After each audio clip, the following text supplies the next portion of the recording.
paket stimulus ekonomi lanjutan terkait dengan hari besar keagamaan nasional, yaitu Idul Fitri 1447 Hijriah atau 2026 Masehi, sesuai dengan arahan Bapak Presiden terkait THR aparatur sipil negara pemerintah pusat, termasuk P3K, TNI Polri, serta pensiunan. Pemerintah telah menyiapkan anggaran sebesar 55 triliun rupiah, dibandingkan tahun lalu ini meningkat, tahun lalu 49 triliun, naik 10%.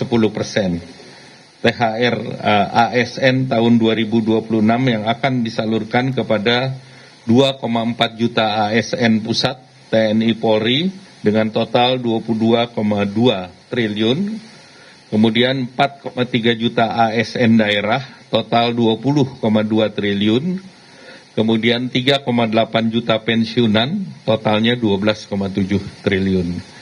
Nah, komponen yang dibayarkan 100% penuh meliputi gaji pokok, tunjangan keluarga, tunjangan pangan, tunjangan jabatan, kinerja sesuai dengan regulasi yang berlaku.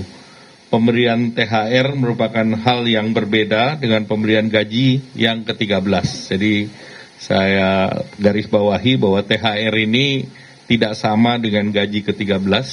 Gaji ke-13 biasanya diberikan di bulan Juni.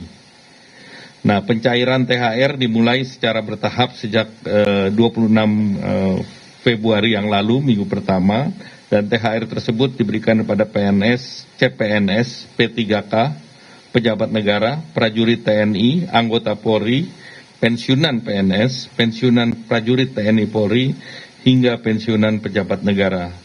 Sedangkan untuk gaji 13 ya seperti biasanya dibayarkan di bulan Juni.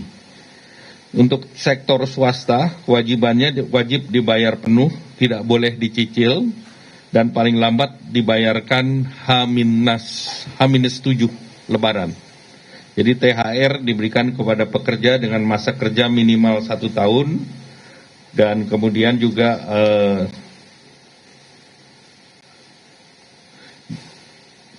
jumlahnya minimal jumlahnya adalah 1 bulan upah, sedangkan pekerja dengan masa kurang 1 tahun diberikan secara proporsional. Nah, ini tentu setiap perusahaan akan bervariasi.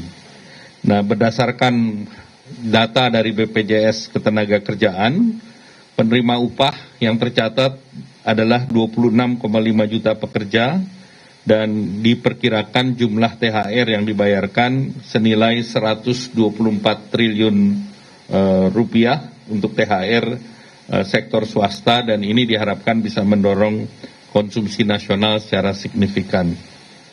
Kemudian bonus hari raya untuk ojol. Ini bonus hari raya ini telah dilakukan dengan komunikasi intensif dengan para aplikator, dan alhamdulillah komitmen kuat dari para aplikator juga diwakili dengan yang hadir pada pagi hari ini.